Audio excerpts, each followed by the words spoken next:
Hello and welcome to the Possibility in True Friendship. I am here with my true friend, Rivky Gross. I am Chani. And I think that before we jump into the depth and breadth of this topic, and I am super excited to offer this possibility in the universe of true friendship, we're going to back it up and take you into our behind the scenes that happens for every podcast and bring you into our friendship in preparation for stepping into our podcast recordings. Amazing. Hi, everybody, and hi, Hani. Okay. So I'm just going to invite us to close our eyes. Notice our feet on the ground and our body in space. And the space that's inside of our bodies. And just going to invite us to recognize that we are here together as individuals, as a partnership to bring this podcast to the world. And there are so many people, maybe hundreds, maybe thousands, maybe more, listening to this and receiving this. So just recognizing like the magnitude of each soul and the way each thing that we say and each thing that we don't say and the frequency that we say it with lands in each of their experience. Just taking that in with a breath. And then also coming into the frequency of our own friendship, our true friendship that we get to share, because not only do we get to share this podcast space and so many ideas and work together in different capacities, but I think the most special thing about our connection is that we are really good friends. So I'm so excited to talk about this topic. Before we spoke about this, you said to me, I think there are some things that you might not even know that I'm going to share today. So how about we jump into that? Because I feel a little bit excited about that. Absolutely. I think we'll just bounce back and forth because there's many different touch points here, but I'll definitely start with that. But Rifki invited me to come for a weekend and to have an experience of taking time for self-care and taking time for friendship and taking time for presence.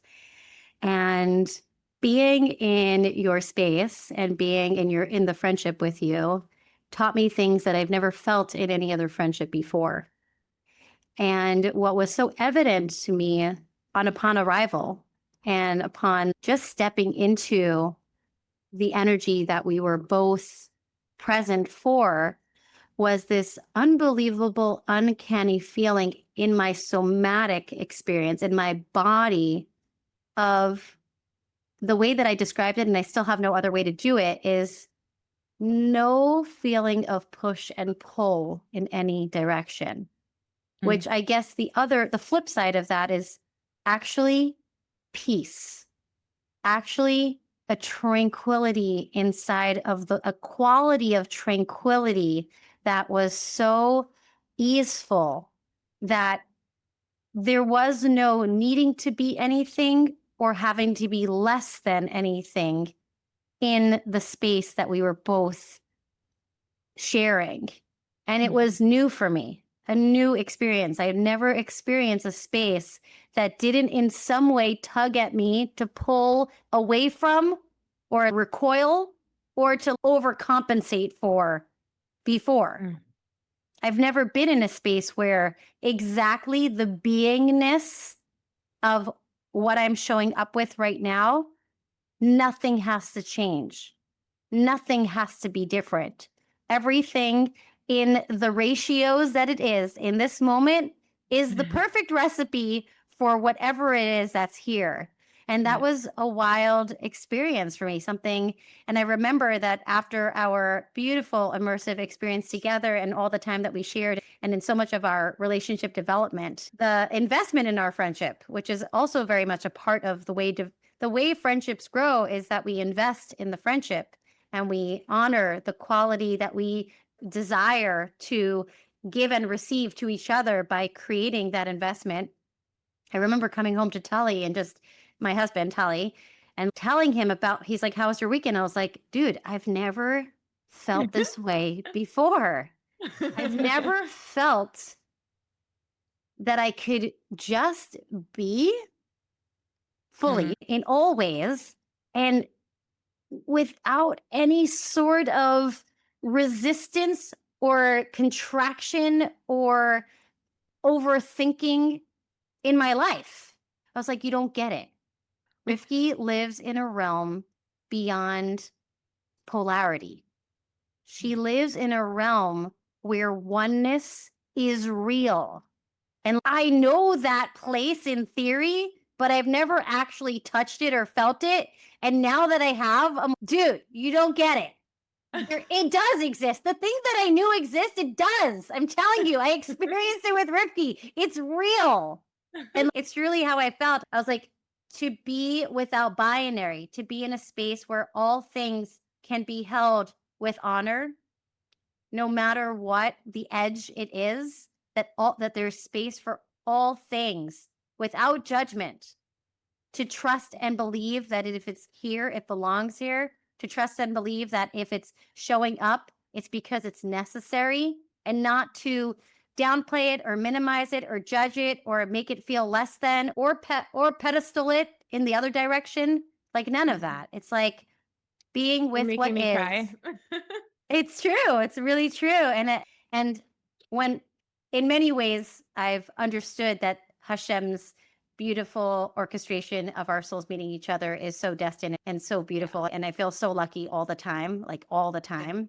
But there was something in that weekend and in that encounter of touching the possibility in the universe, quite literally, and an affirmation inside of my own physical being. It was in my body that I sensed it and felt it, that this is the imprint that could be and is, because here we are experiencing it.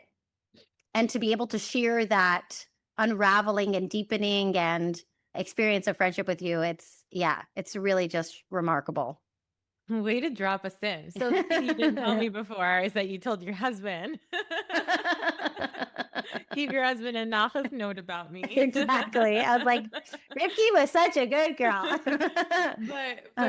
but truly so mutual, and we'll talk about it. And really the first question that we wanted to come in with is, what do we offer each other that is unique? And we're going to be talking, I'm still wiping my eyes because I'm like a grandmother who cries, which is a part of it. But truly, we're going to be talking about the frequency that we've got to be in. We're going to be talking about the name of this podcast, which is the possibility in the universe, and why we believe that we're that, not only as individuals, but together in what we're creating. And we will share with you some challenges and also some ways in which you can hopefully invite this frequency into your life. Yes. So I'm going to answer our question because you answered it and say, what do we each offer each other that is unique?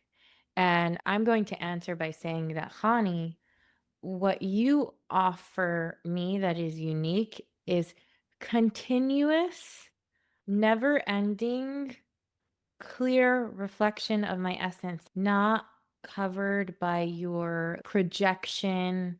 Again, similar to what you were reflecting to me, not covered by how it should be, not covered by judgment, not either comparison to yourself, but something that allows me to be fully myself.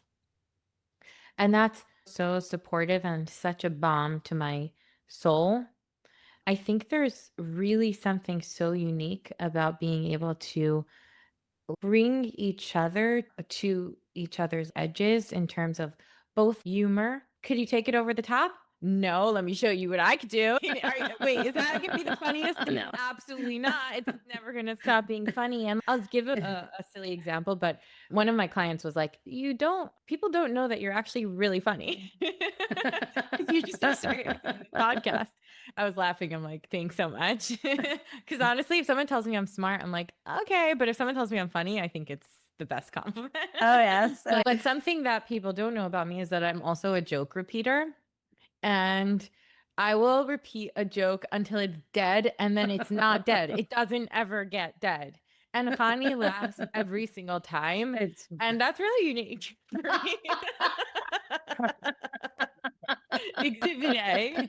Exhibit A. That is so good. But Uh, something else that I think is really unique about you, Connie, is Yeah. your self acceptance and the generative self love, full self that you bring. And you're telling me, oh, it's so beautiful that you allow it. I love it. There's nothing more that I desire in my reality for someone to be fully themselves. And it's you find a human who's so fully themselves.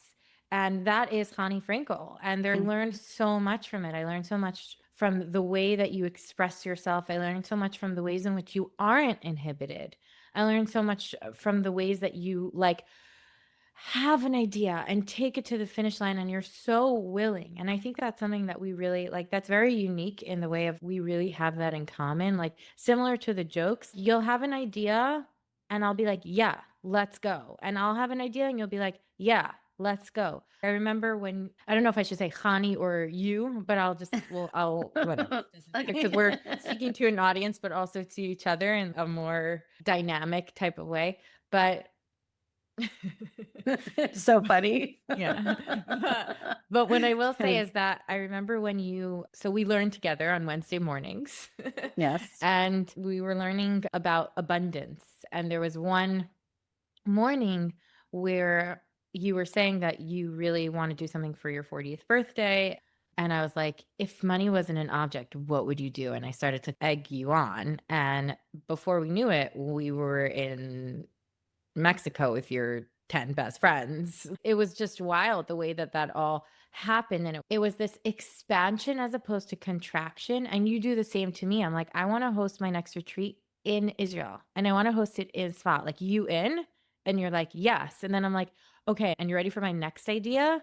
And you're like, yes. And even if you're not necessarily in, let's say, even if you're not necessarily going to be the chef for that thing or come along, there's always such a generative energy of cheering on, uplifting, celebrating, bringing higher, like an orientation more towards my soul than the things that might inhibit me, and an orientation more towards your soul than the things that might inhibit you. And I think lastly, not to share everything in one shot, I think that we both have a very similar availability for self honesty that makes us both own what is ours and not what isn't in this dynamic, not necessarily in every dynamic that we have in our lives, but in this dynamic, which was created in adulthood, which is a Right. healthy dynamic.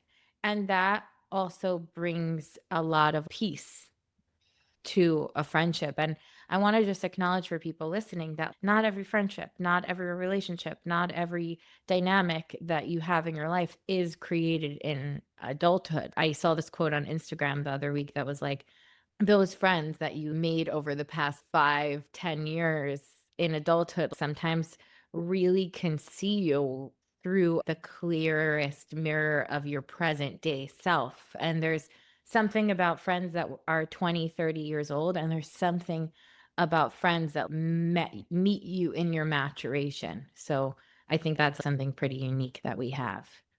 Yeah, I think it's also a really important differentiation there of like friendships that have been for a long time. And it's almost like I think about my son who now lives in Israel. He's an independent being. I've gone to visit them and he introduced me into his life, and everything is independent and figured it out and has friends and has a life and has this thing. And then he came home for Hanukkah and suddenly he's, "Ma, could you open this for me?" I'm like, "What? Want me to open that for you?" He's, "Yeah." I was like, "What would you do if you're living on your own in Israel, which you've been doing for the past 2 years?" He's, "I know, but I want you to do it for me." Something about things that have been for a really long time, we fall into the ways that we want to be treated, or the sort of personas that we hold, or these types that we take on in a relationship to each other. But then when we're on our own and we're independent, we're doing our thing, we're totally self sufficient and able. But like when we come back into a pattern, we fall into the pattern in this way with what's familiar, which may be great, maybe not so great, maybe serving, maybe not so healthy, like in whatever it is. That's And a good it's point. there is some kind of imprint. And unless you're very consciously working towards shifting that relationship into the maturation that you've both become, you get stuck in the ways that it's been. And it requires a lot of work to work through that. And something about being in a relationship, and I know the part that is so refreshing for me is to be in a relationship where we could own our projections. Yeah. And so in a communication, you could tell me, hey, Han, I hear what you're saying. This may be a projection, and then follow it up with what you think. Because in other times when we're coming from places that are less mature, we're not really taking ownership for the part that belongs to us. And then we're just dumping that on somebody else when it maybe had nothing to do with them the whole time. I feel like you need to imitate the way that I do that, like the way I approach something. I feel like you need to embody it. Also, wait, we have this hilarious thing where Yeah. we've done many retreats now. I think now we're up to our 7th Baruch Hashem retreat.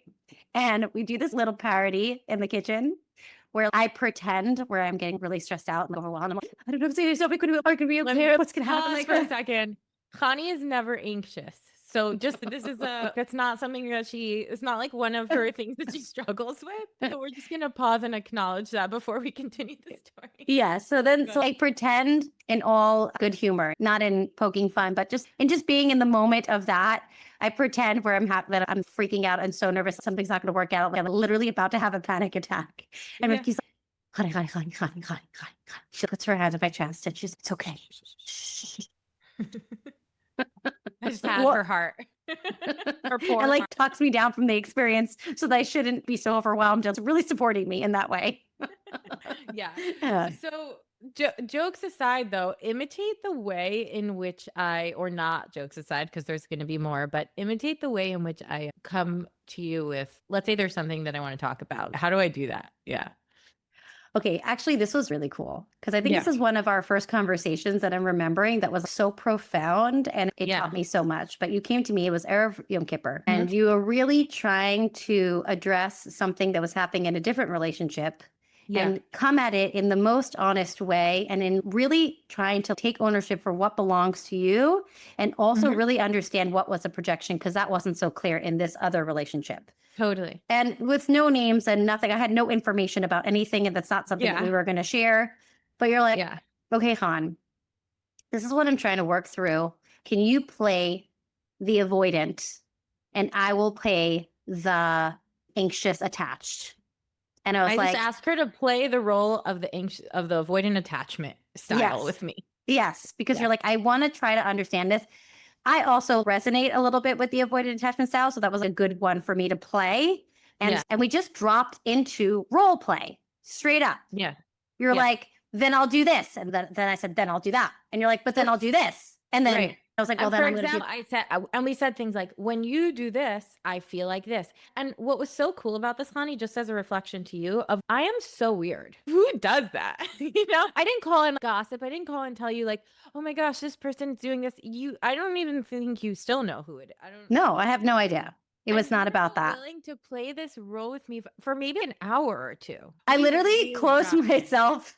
I locked the door. I didn't know what I was getting myself into. We just started to converse. And then I was like, oh, wait, we're dropping into a place. And the only place I could hide in my house that wasn't interrupting everybody else was in the bathroom. I was like literally in the bathroom locked in the bathroom doing this process with you. But it was what struck me so deeply was, first of all, how much you deeply honor friendship and relationships in general. That to me was so profound and so gorgeous.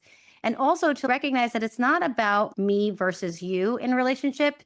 It's understanding the way that we navigate to understand how to communicate in a way that will land. And I thought that was so beautiful. Like the more that we were able to go into this role play and the more that we were able to understand the type, quote, or the tendencies towards either avoidant or anxious, we were able to really come to understand. Now what came through was like, I understand how I can communicate in the way that it will actually be heard in a way that we can repair versus create more rupture. I was so inspired by that conversation. And for me, it was such a moving point in our friendship to know that we can work things out because we can step out of the story to be with the understandings of types and ways of being and ways of navigating. That's not personal. It's not personal. It's like everyone's trying to do the best that they can with the tools that they have and to step into tools or ways of being versus taking it personally allowed for a step back to step even more deeply in, which I was so inspired by. Exactly. And for me, it's a really deep recognition of like, the deeper we understand ourselves, first and foremost, the story matters less and less. So if we can just go straight to have the conversation that's happening under the table. And what I loved about this is that you were able to meet me there. And that's kind of what I was asking you before when I was saying, when I wanted to pull a story of where you say how I would come to you with something like that, because I think that there's something in that frequency where it's I could come to you with something like that because you're like that, or any other kind of thing, because you're willing. And often we'll come to each other and we'll say something like, this is what I see, but it could be my projection. And even often when we ask each other for feedback, we'll still say that. And Yes. that's something that's really helpful, because as strong minded, independent, very willful women, there can also be defenses that pop right up that we don't necessarily want to be there. They're just habituated to be there. So learning to be able to work with each other's defenses instead of against each other's defenses is like a really powerful thing to presence. I think there's something else, which is mutual respect is such a foundation of true Mm. friendship. It's if you don't respect one another, then there's nothing to have there. And the only way to have respect for one another is to have respect for yourself.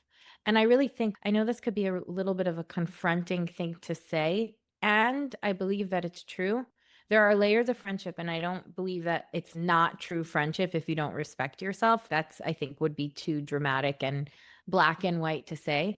But I do think that there's a truthier friendship that happens when there are two individuals inside of a space of friendship. And I also want to say that even though we had started this friendship even in adulthood, even though it's built on humor and resonance and mutual respect, and also creating things and believing in God and things that are really very generative for forward movement. I'm super into the word generative lately. So I love it. I freaking love being in a generative state. So I'm totally on board. But I will say that it's not that old patterns necessarily come in, but sometimes we have an edge, especially because we do so many things together, working on the retreats together, this podcast. There's just so many things underneath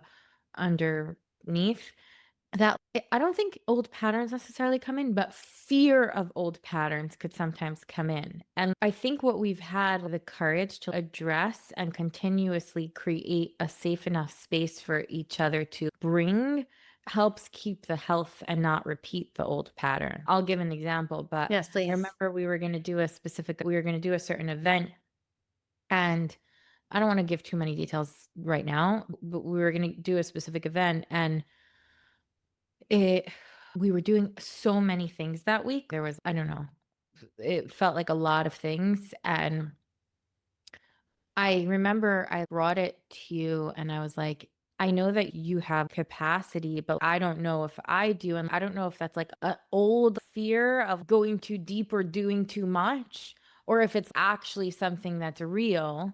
And we were able to, without too many details, but we were able to work through that and with that material and recognize what might have been mine that was old and what might have been actually true for the current reality that we were in. So I think the ownership of projections is what helps to settle the space of fear of old patterns in a really healthy way. Yeah, I also remember that when we were in Israel, we had a conversation where there was a part of me that in my old patterns is like this fear of being the source of disappointment, that I want to say yes to everything because I so desperately want to make sure that you're going to be happy. And that's like a old people pleasing pattern. And there was something that I was a little bit afraid to confront because I was, oh no, I don't want to be the source of disappointment.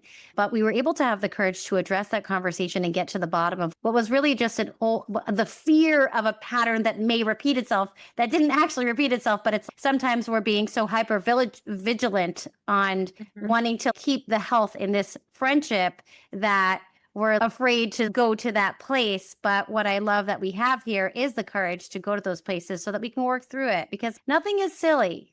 And Yeah. nothing is too much. And nothing is not important enough. It's Yeah. all, if it's in the field, trust that it's here for a reason, and trust that it is feeding the greater good, which is the desire of a healthy friendship, which is like what we both hold at the highest value here. And so, whatever this is, we could work through it. Whatever it is, we could have that conversation, even though it feels a little petty or it feels a little silly or it feels like I'm almost a little shy or embarrassed. So a part of me is still in that place. But if I want to be honest with myself and with my friend, then that's really where I'm at. And so, can we just work through it? But I also want to Totally. say that the other part that I appreciate so much in this friendship is the inquiry. Is it okay if I, Yeah. do you mind? I'm noticing something. It's okay if I say what I notice, which Yeah. in a friendship, and I think in any real, this is, it goes across the board. When we Yeah. ask for permission to put input into someone else's experience, we are creating space for that to actually land. Yeah. Because as soon as I say yes, that means that I am agreeing to receive your input or your feedback. Totally. And Right. by asking the question, we soften the defense to create spaciousness, to hear what the other person has to say instead of just shoving it in someone's face or just coming at you with, this is what I think. It's, whoa, I wasn't ready for that. And I need to just, it feel like in the past, experiences like that have felt so abrasive to the system that it Yeah. only made my defenses want to go up higher to protect myself more strongly, which is doing the opposite of bringing us closer together. So Totally. I feel like this theme of permission seeking and asking and openness in that way. It's, is it okay if I, and I receive this from you all the time, you're like, is it okay if I tell you what I see here? And I'm like, Yeah. sure. And then I feel in my body a softening and almost in my body language, like a leaning back in An my, invitation. yeah, to receive reflection in a way that is also coming from someone who cares so deeply about me and who loves me. And I Right. know that. And I sense that even by the ask of permission, because you're respecting my boundary. Right. You're respecting the fact that there is a defense, not respecting the defense itself, but you're respecting that the fact that there is Yeah. a defense. And so I will talk to that so that it can soften, so I can give you what it is that I'm noticing. I think a love language in general, in relationships and friendships and things like that, is not. I think I always tell my friends, I want to honor your soul more than your defenses, because that's how we're going to move into the more beautiful world. And there is a love language in being able to help each other soften our defenses.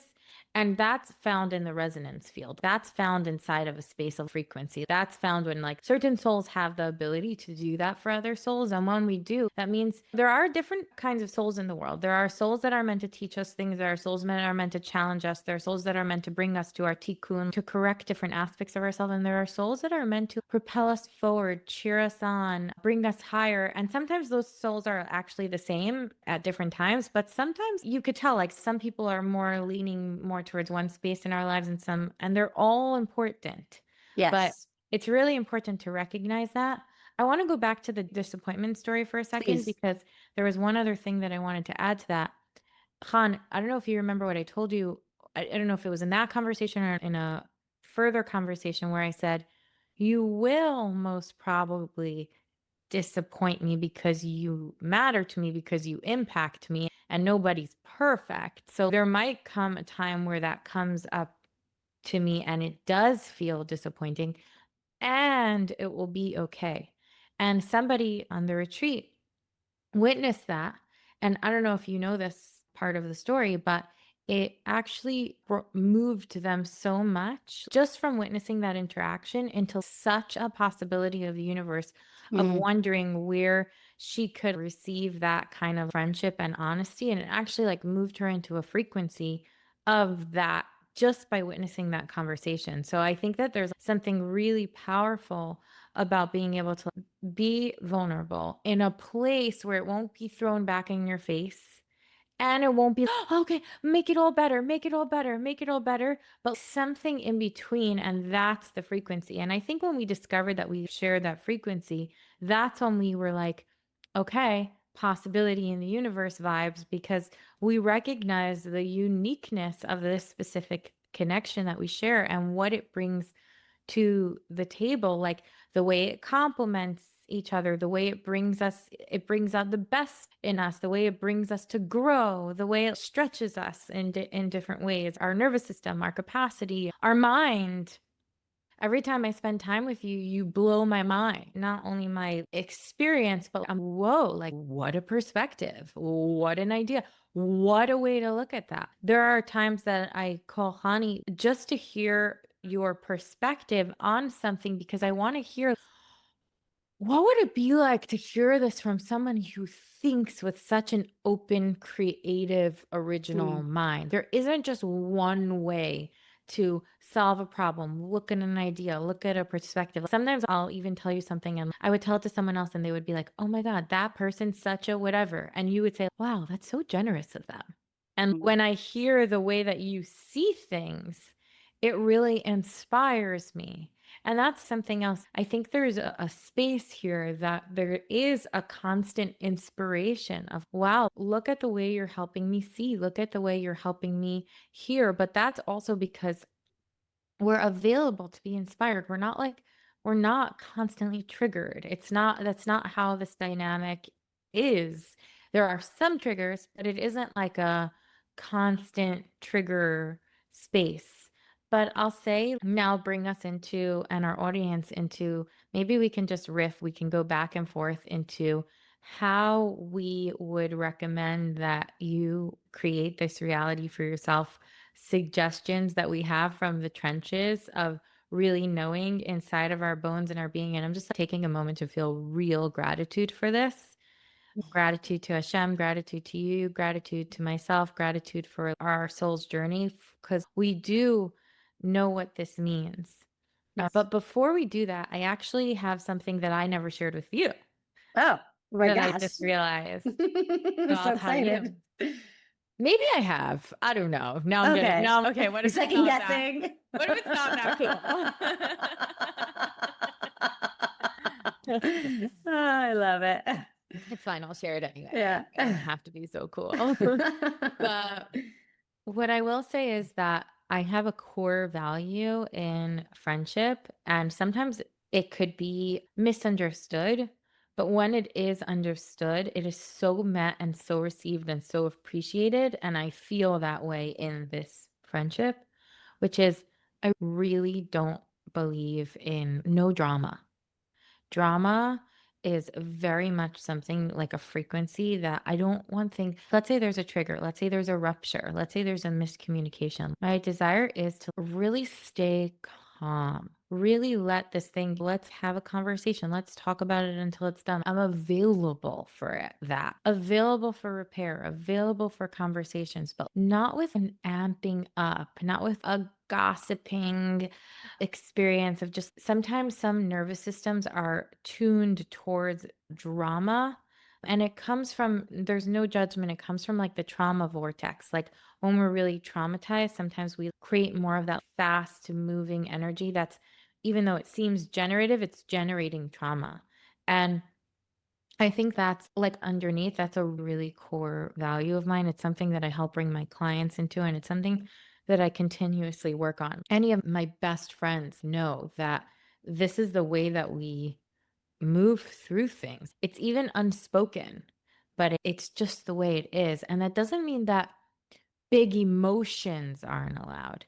That doesn't mean that ruptures aren't allowed. That doesn't mean that trauma, there isn't space for trauma, but this dramatic making things out, blowing things out of proportion energy or type of energy is not in the frequency. And that's Yeah. something that you really, I feel unspoken, but really appreciate about me, and also are that way, show up in that way in this dynamic where it's forward movement. It's so there's something on the table. Okay, so let's solve the problem. We don't need to sit in this.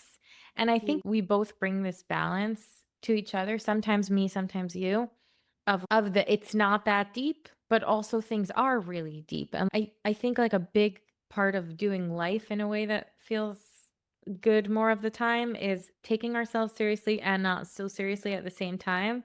And doing that for one another. There are times that I'll bring something to you or you'll bring something to me and we'll say it's not that deep and it will feel good and we'll be like, okay, we'll move on. And there are times that we'll bring that to each other and we'll be like, no, that's not what we need right now. We need to go into it and or talk about it or sit with it or be with it. And having that healthy space to oscillate between one and the other feels really not dramatic. Yeah, and I think there's a beautiful clarity on being able to ask. Yeah. I know, I don't know. Even last night, Con, can you sit with me for 5 minutes? Nothing has to be said. Nothing has to be Right. spoken. Nothing, we don't have to fill space with anything, but what is being asked for is, can you stay? And the answer was yes, then just stay. And that's it. And part of having that, and I'll just share this because it's more vulnerable about myself, but part of having that frequency of oneness and not, and that frequency also means that sometimes it could be misunderstood. If I'm sharing a feeling, somebody can feel like there's something that needs to be fixed or changed about it, when actually it just is. And Yeah. that's also something that I'll often communicate to you or to others or in spaces of, I want the support and I want to ask for that and just be with it. And then sometimes if there is like an advice or a support or something, there are times that I'll call a friend and I'll be like, can you lead me through a meditation? Like specific requests. And I think in true friendship, it's also the maturation of being able to communicate in a way that is honoring of yourself, honoring of each other. And also sometimes it's that deep and sometimes it's not. I think it's also the expectation of the ask. Like, it's instead of hinting and then Yeah, being disappointed, I can ask for my totally. need. And the answer can either be yes or no with honesty. And then I don't have to carry a resentment. I can be like, Exactly. are you available? No, I'm actually busy with the kids right now. Okay, great. That's part of End no of drama. conversation. Yeah. That's what I'm saying. I wanted to what's the word for it? Like distill. What does that Yeah. mean? It just means, like you said, it's not that deep because it's like in the way of just simple communication where yes and no are perfectly good answers to the question. And then either we work through it or we pick it up where we left it off. But it's just like, great. If we could Yeah. just say it how it is, then it could be whatever it is. And it doesn't have to be like, what did she mean? And like, I'm not sure. And let me go this. And, oh my God, is she upset with me? And like, and then, oh, let me call my other friend to ask her if she thinks that she's upset with me. It's like, what are we doing? What is going on here? Yes, it's so not dramatic when you speak clearly and like you bring the thing to the person. And of course that means that the friendship, the person, each individual, the collective, the field, there needs to be enough safety because Yes. if not, then we're not talking about true friendship necessarily. But if we are, trust the field, trust it because when you trust it, it grows. And sometimes people in friendship, especially people who've been around the block, they can have this experience of jadedness or cynicism because they trusted and then, oh no, it didn't really turn out the way that they really feel the most supported and the most safe. But I think it's really important to recognize different souls and their purpose on our journey to be able to really see, oh, is this person here to teach me these lessons and with a slap in the face type of vibe? Or is this person really here to like champion me? And we know the truth of that somewhere deep inside of our nervous system. I want to stay on track and answer the questions of how do we recommend, let's put on our best advice hats. Yeah. How scarf flip. Yes. How do we recommend others invite themselves into this frequency? So you start. Just give us your Okay. best advice. Okay. First of all, I just want to say that it's real and it's Mm. true. I think that Mm. so many times we put things further out of reach by saying, but that's not really attainable, but that's not really my experience, but that's not going to happen for me. And so we push away the possibility of the universe, which is no. First of all, if we admit to the fact that a relationship based on respect and open communication and love and generative energy and growth and all of the things that we share is real, when we admit to that, we already create the possibility for ourselves because we invite that energy in. We tell Hashem, God, I see this and I know it's real. And now I'm allowing myself to desire that. And when Right. I allow myself to desire it, I start to bring the magnetic energy towards myself to attract one that will meet me in that place. Because we can be pretty guaranteed for sure that if I am feeling this way and I am offering it to myself, someone on the other side is too. And it's just a matter of our souls meeting at that soul place. I think that number one is it's real, it's true, it's available, and it's for all of us. It's for all of us if we choose it for ourselves. If we choose to trust and believe in the possibility, then we create that in our field and we bring it towards ourselves, and we find that our friendships are deepening and becoming more real and more honest and more tranquil in our beings. Beautiful. Okay. Number one, it exists, which is really important.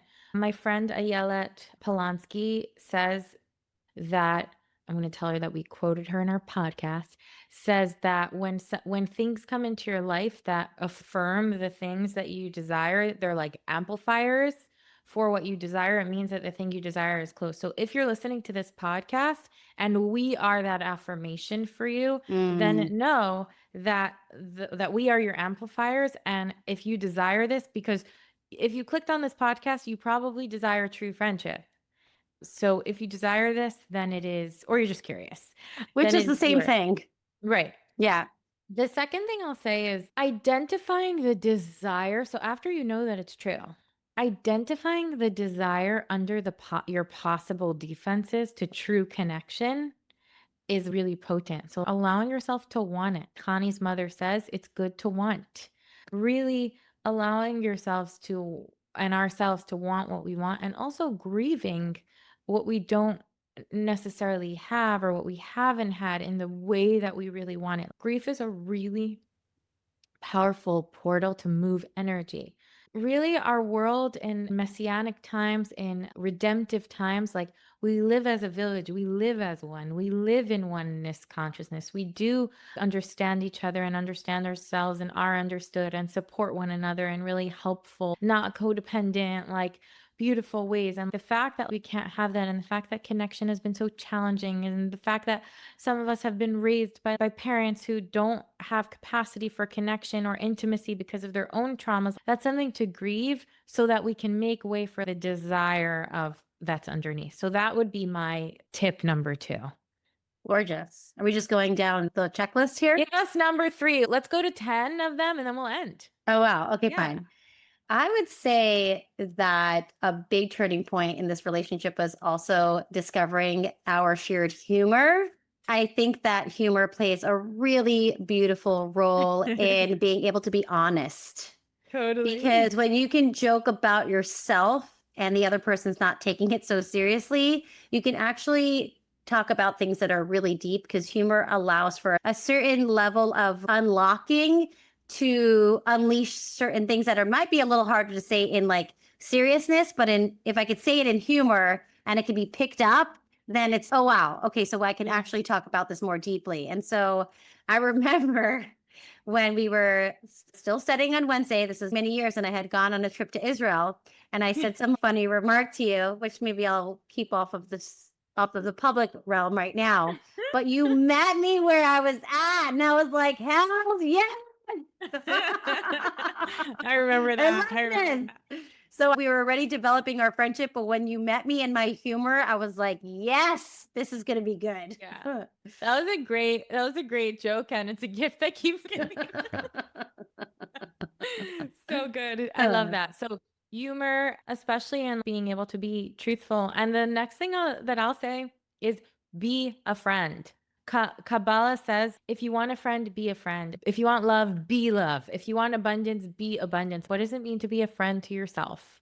What does it mean in general to be a friend? Francis Weller says, like, an elder doesn't necessarily seek spaces to belong, but create spaces for others to belong. Is that something? It's okay to seek spaces to belong. We don't always have to be an elder. We have all kinds of parts inside of us, but be the things that we desire in the world in our state of being. Whenever you give, in not from a place of people pleasing or codependency, but really from your soul, it always comes back to you and you are always blessed. And I think something that I see inside of you, Hani, is you really show up. That's something that is a value of yours. Like, you're traveling to this event, you're going to the thing, you're showing up at the wedding or the party or whatever it is, and it's a really beautiful thing to put your money where your mouth is in that way. Yeah. Yeah. Thank you for that. Appreciate it. Yeah, go. Okay, go. I'm going to go back to something that we talked about before, but I think it goes on this list is permission. Asking permission to soften defense. Practice that. It's going to change any friendship that you're already in, change any friendship that you are developing. Ask permission before putting in your 2 cents so that the defenses can soften and the communication can be much more received and much more real. Beautiful. I'm picking up what you're putting down. Thank God. Okay. The next thing that I'll say is initial awkward or cringe doesn't always mean anything. Like, sometimes things take time. Like, it's not, you don't, friendships is not, even romantic relationships and even relationships with your children that like just came out of you. Not everything needs to happen that minute. Things take time, things enrichen, things. Sometimes we meet each other's defenses before we meet each other's souls. Let it mature, let it flourish. And at the same time, trust yourself. If something feels off, it might be. But really spend some time recognizing if these are just insecurities, or you're like, whoa, I can't believe that I'm in this dynamic, like in the best way, or if it's actually something real.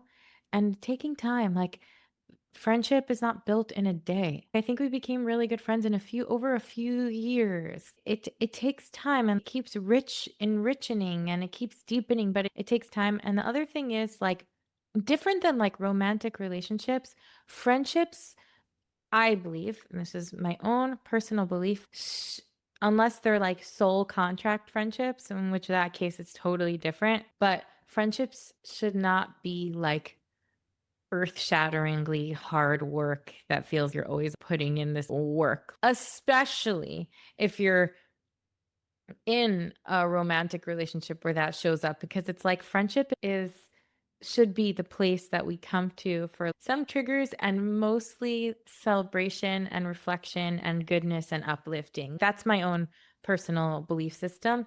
Unless it's like a soul contract friend where God put your 2 souls in the world specifically and you both know it to learn about yourselves and your soul. So yeah, that. And can I break my own rule and give one more? Because I'm on a roll. Yeah, go for it. Okay. Which is learn about boundaries, have them, respect other people's boundaries, assert your own. Everything does better with boundaries. That's what I'm going to say.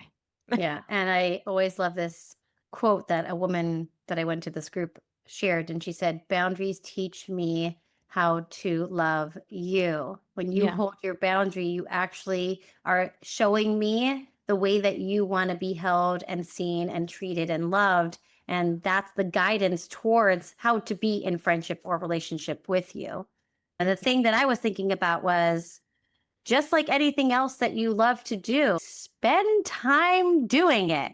Yeah. If you love this friendship, spend time in it. Call Right. each other on the phone, make time to hang out, have coffee, spend a weekend, go away somewhere. Spend the time investing in the things that you love, in the friendships that you love, in the activities that you love to do, either together or both want to entertain different things and try. I feel one of the things that we also offer each other is inspiring us to try new things. I'm going to try this thing. I would love for you to be a part of it. I'm going to try this thing. I would love for you to be a part of it. Wow, how cool. I get to try this and that.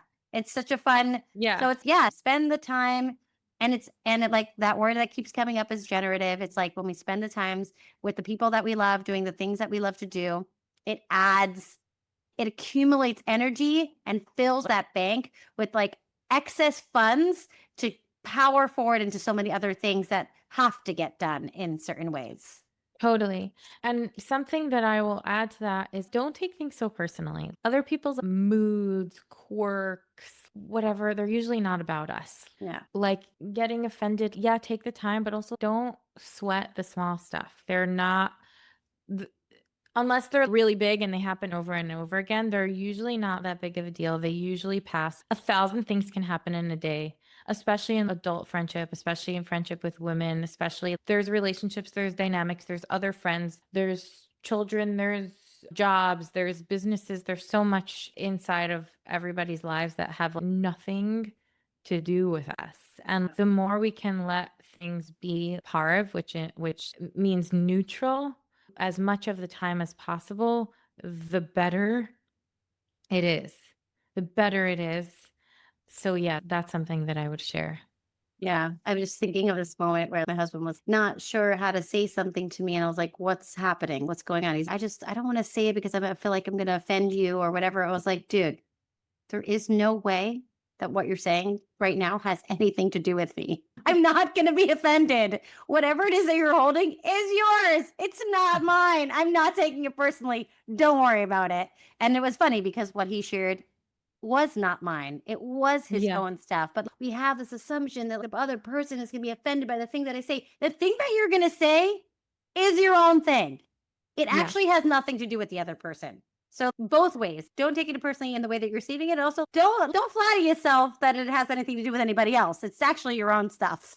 Yeah. I had a conversation with a friend recently where there was a specific way in which I was more quiet than I usually am. And because, and I totally understand this, and I'll say a story after of how much I understand this, but she thought like she might have done something wrong when really I was just concentrating on whatever thing we were doing together. And there's so much stories that we could create inside of space, inside of our minds. And we can just ask. And also in adult friendships, sometimes we see each other every 2 to 3 business days and speak all the time. And sometimes we don't speak for a few months at a time. Even if we want to spend time together, some people live far, some people live close. Some people are more compatible in this season and some people are more compatible in that season. It doesn't mean you're not true friends with someone if you don't speak or spend time all the time. There's something around like balance of that. There's so many seasons for so many things. Life is short, but it's also really long. And when we could acknowledge that and be present to that, things get so much richer because then we could just be with what is when it is, Yes. as it is, when it is. Things change, life moves, people move countries, things happen. Life is long and life is short. So, really, and the next thing I would say is the truest friendship you can possibly have is with yourself. When you are a friend to yourself, when you learn to invest and love yourself and you're oriented to the love of the universe and you are full and fullness, the energy of fullness is attractive. That energy of that not push pull, that's the energy of drinking in the love from the universe. It's not like being deprived and looking for someone else to fill you. It's not like trying to overcompensate and people please, but it's actually just being full and it brings in more fullness. It's like a message to the universe of universe, I'm ready for more fullness. And there's this quote from the Buddha that I will read that I love, which is, you can search throughout the entire universe for someone who is more deserving of your love and affection than you are, yourself. And that person is not to be found anywhere. You yourself, as much as anybody in the entire universe, deserve your love and affection. And that's super important. Yeah, that's beautiful. Thank you. And also, I just love that you clarified that because I think about how many true friendships that I feel lucky to share, and some of them they live really far away, and some of them I don't talk to them months on end. But when we see each other or when we get on the call, we drop into that place that it's undeniable and it's honest, it's real, it's here, it's respectful, it's loving, it's present, it's gorgeous, and it's lucky, and it's in such deep gratitude. I want to put that as the next number is gratitude. Share gratitude. Share gratitude for the miracle of being in a true friendship because it truly is special and it Yeah. truly is chosen. And to share gratitude and to know that we have this practice, that we offer Yeah. gratitude towards each other all the time. Yeah. To take a moment to recognize how lucky we both are and how lucky we feel to be in this friendship, and to notice the special ways in which I learn from you, in which you inspire me, in which I receive from this, in which I keep growing and expanding my capacity and my awareness and my wisdom because of it. Yeah. It's like, share gratitude. Don't take it for granted. This is not something to be taken for granted. This is something to feed with gratitude and with appreciation and with love. And yeah, let's keep doing that because it also feels so nice to be in that moment together, to be like, yeah, it does feel so lucky. And then we both feel so lucky because we're here noticing how lucky we are. So beautiful. This is really important to me. And I see this a lot. People change and grow, right?